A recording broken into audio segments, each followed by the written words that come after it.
Salut à toi trader, j'espère que tu vas bien, c'est encore Trading Mate. Alors dans cette vidéo, je vais t'expliquer ou te parler de 5 réalités que tu dois savoir avant de te lancer dans le trading. Ça serait éventuellement intéressant pour les débutants de connaître ces vérités-là et même également pour les traders professionnels. Alors sans plus tarder, nous allons entrer dans le vif du sujet. Mais avant, j'aimerais te demander un tout petit service.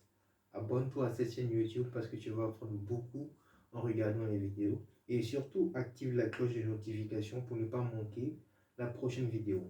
Alors, la première réalité que tu es censé savoir sur le marché, c'est que money makes money. Comme le disent généralement les Anglais, l'argent fait l'argent. Qu'est-ce que cela veut dire concrètement? Money makes money. L'argent fait l'argent. Généralement, ceux qui investissent sur le marché, notamment les débutants, ils ont tendance à investir un petit capital. C'est notamment 10 dollars, 20 dollars maximum. Et ils espèrent faire du 2000 dollars, du 3000 dollars avec cet argent. C'est pas possible. Voilà. Si vous avez un petit capital, vos résultats de trading seront à l'image de votre capital. Donc, si vous avez 10 dollars sur votre capital, le profit, en tout cas si le marché va au summum dans votre sens, c'est maximum 2 dollars, voire 5 dollars que vous allez pouvoir générer sur le marché, malgré les nombreux pips que vous pourrez éventuellement générer. En l'occurrence, celui qui a 1000 dollars, 2000 dollars, 10 000 dollars, ce n'est pas les mêmes gains. On va prendre un exemple tout simple. Pour une même opportunité à hauteur de 100 pips, celui qui a 10 dollars sur son compte de trading va générer par exemple soit 10 dollars ou bien 20 dollars de bénéfices. Alors que celui qui a 1000 dollars voit 10 000 dollars sur son compte, pendant que celui qui génère 10 dollars à partir d'un compte de 10 dollars, il va générer 100 dollars. Je ne sais pas si vous voyez le gap. C'est-à-dire que plus votre capital de trading il est grand, plus vous faites de bons résultats. Généralement, il faut avoir deux types de comptes en trading. Il faut avoir un compte courant, voilà, où vous allez risquer peu et grossir progressivement le capital. Et à côté de ça, il faut avoir un compte suicide. C'est-à-dire que vous allez investir un maximum de positions et un maximum d'investissement afin de pouvoir grandir son compte. Et il y aura une vidéo intégralement dédiée à ces deux types de comptes que vous devez avoir en trading. Mais déjà dans cette vidéo, ça va se canaliser sur les réalités du marché. Donc, money makes money. Si vous avez de l'argent, vous allez faire de l'argent. Si vous n'avez pas d'argent, vous n'allez pas faire de l'argent. C'est simple. En l'occurrence, si tu as un petit capital, tu vas faire de petits gains. Si tu as un gros capital, tu vas faire de gros gains. C'est comme ça marche. On ne peut pas faire de gros gains avec 10 dollars, 5 dollars. Ce n'est pas possible. Voilà. Donc, j'espère que cette vérité te sera utile. Toi qui commences en tant que trader, tu vas avoir souvent des résultats où le trader a publié il fait 100 dollars ou bien il fait 2000 dollars à partir d'un compte de 5 dollars. C'est pas possible. Voilà, c'est pas possible. Ne vous focalisez pas sur ça. Ne vous laissez pas distraire par ce genre de résultats-là. Mais faites les choses dans la règle de l'art. La deuxième vérité, c'est que le marché baisse ou monte et va continuer de monter ou baisser. Je dis cela parce que généralement les Anglais disent The market is not your friend. The market is not your friend. C'est-à-dire que le marché n'est pas votre ami. Généralement, les choses sont faites de telle sorte que tu puisses perdre ton argent en investissant. Si tu prends par exemple le spread, c'est généralement la rémunération du broker. Hein. C'est le gap entre le prix d'achat et le prix de vente. Chez certains brokers, le spread est relativement élevé. Voilà, donc il faut faire vraiment attention à cela lorsque vous cherchez un broker. Et donc, voici un peu ce qui se passe généralement. Lorsque vous investissez sur le marché où vous placez une position et que le trade va contre vous, votre psychologie, c'est généralement, ok, c'est vrai, le marché se retourne contre moi, mais c'est éphémère. Après, le marché va retourner dans mon sens. dans 90% des cas, le marché ne retournera pas dans votre sens. Si le marché baisse, il va continuer de baisser et de baisser encore. Si le marché monte contre vous alors que vous avez vendu, le marché va continuer de monter et monter jusqu'à ce qu'il finisse par cramer votre compte. Donc la psychologie que vous devez avoir à ce niveau-là, c'est d'être honnête avec vous-même. Si vous avez fait un mauvais trade, coupez ce trade et rendez-vous à la prochaine opportunité. Ça ne sert à rien de laisser le marché bouffer tout votre capital. Ne rentrez pas dans ces... Ne faites pas ce genre d'erreur de débutant. Troisième vérité, c'est que le trading, ce n'est pas un casino. C'est un art. Généralement, ce qui se passe, c'est que il y a certains traders qui mettent des tailles de l'eau suicidaires. C'est-à-dire que tu as un capital de 10 dollars, 20 dollars, et tu mets 10 lots, 20 lots sur des trades. Cela n'est pas, c'est pas judicieux en fait. Parce que faites attention.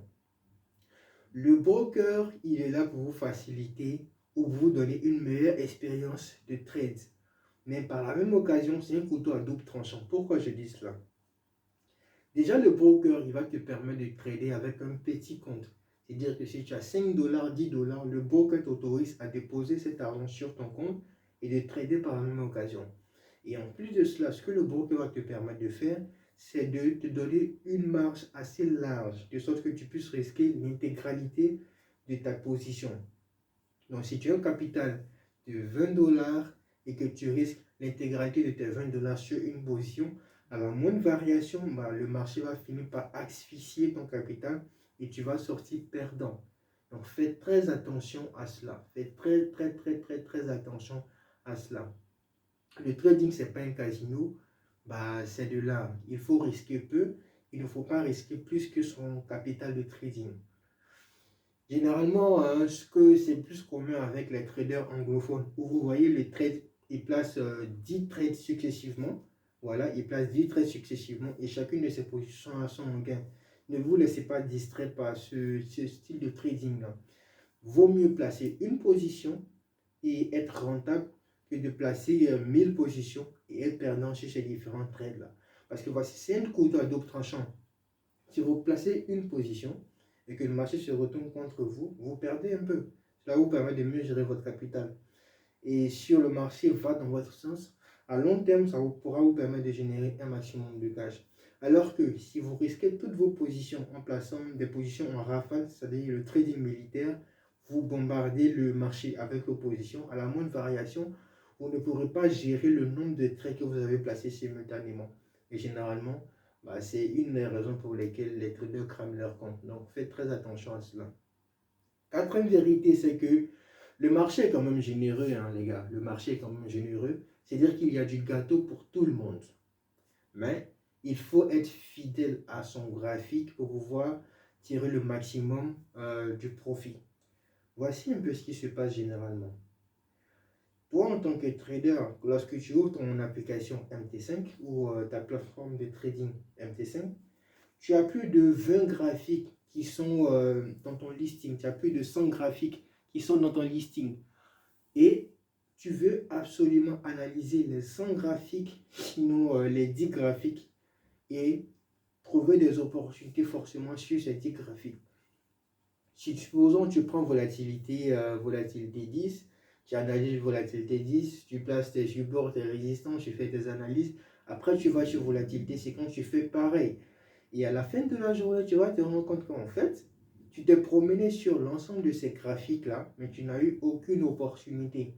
Alors que pendant que tu t'es focalisé sur volatilité 75 par exemple, il y avait une très bonne opportunité que tu as manqué sur volatilité 10. Mon conseil pour toi à ce niveau-là, c'est de se focaliser sur un graphique, sur au maximum 2 graphiques que tu vas analyser à temps plein, de sorte à pouvoir t'approprier ce graphique-là et le maîtriser au maximum. Voici un peu la réaction que tu dois avoir. Si on te réveille à 4 h du matin, quelle est l'évolution de volatilité 10 par exemple? Tu devrais être à même de donner cette réponse-là parce que c'est un graphique que tu analyses au quotidien en fonction des différents time frames. C'est un graphique que tu maîtrises en termes de l'eau, en termes de capacité d'investissement. C'est un graphique que tu t'es approprié de sorte que toutes les opportunités qui vont se présenter sur ces graphiques, tu auras la possibilité de voir ces opportunités-là et de vraiment en profiter. Il vaut mieux avoir une opportunité dans le courant de la journée et maximiser cette trade sur cette opportunité-là que d'avoir plusieurs opportunités sur différents graphiques et au risque de les rater. Donc faites très attention à ce niveau. Eh bien, le cinquième conseil, sinon la cinquième vérité, c'est qu'il faut respecter le marché afin que le marché vous respecte. Lorsque vous investissez sur le marché, ok, c'est généralement les traders qui sont gourmands. Le marché va te donner ton profit. Il va aller dans ton sens à hauteur de 100 $, 200 $. Mais tu te dis, quand le marché va dans ton sens, tu penses que le marché va aller éternellement dans ton sens dans tout le long de la journée. C'est pas comme ça. Le marché, écoutez bien, surtout le marché de la volatilité ou même du forex, le marché a tendance à revenir toujours au point de départ initial. C'est-à-dire que au niveau de ton entrée en position, avant de pouvoir repartir ailleurs. Donc, si tu ne fais pas attention au moment où le marché est dans ton sens, tu as un profit et que tu ne prends pas tes profits, le marché va se retourner contre toi. Parce que le marché va dire que tu ne le respectes pas. Le marché, il a son caractère. Il fait des plus hauts, il fait des plus bas, il fait des progressions, il fait des régressions. Il n'a pas de compte à rendre à qui que ce soit. Donc, si toi, tu places ton trade et tu espères que le marché aille dans ton sens tout le long de la journée, c'est une manière pour toi de ne pas respecter le marché. Et la seule raison ou la seule chose que le marché pourra faire, c'est de se retourner dans ton sens, oui, contre toi, à ça, un. Et si tu t'entêtes à vouloir résister contre le marché, il va finir par cramer, sinon bousiller le peu de capital que tu as. Donc ne fais pas ce genre d'erreur-là. J'espère que les vérités que j'ai partagées avec toi ce soir te seront utiles à vraiment être rentable sur le marché. Si tu as aimé cette vidéo, n'hésite pas à me lâcher un pouce bleu, ça va me faire vraiment plaisir. Et surtout, t'abonner à la chaîne YouTube. Et n'hésite pas également de partager à d'autres personnes qui aiment le trading ou qui aimeraient éventuellement se lancer dans le trading. Parce que ce sont les 5 vérités que tous les traders doivent savoir avant de se lancer sur le marché. Et également, si tu as vraiment, mais vraiment aimé cette vidéo, n'hésite pas à activer la cloche de notification. C'est très important. Je fais des vidéos chaque semaine pour aider les traders à comprendre le marché, à éviter les erreurs que moi j'ai fait en tant que débutant, ce qui m'a vraiment ralenti dans mon process. Et heureusement que j'ai pu comprendre ces différentes vérités-là au fil du temps, au fil des expériences en trading. Donc j'espère que tu es motivé. Like la vidéo, partage, abonne-toi, active la cloche de notification. Merci et au revoir.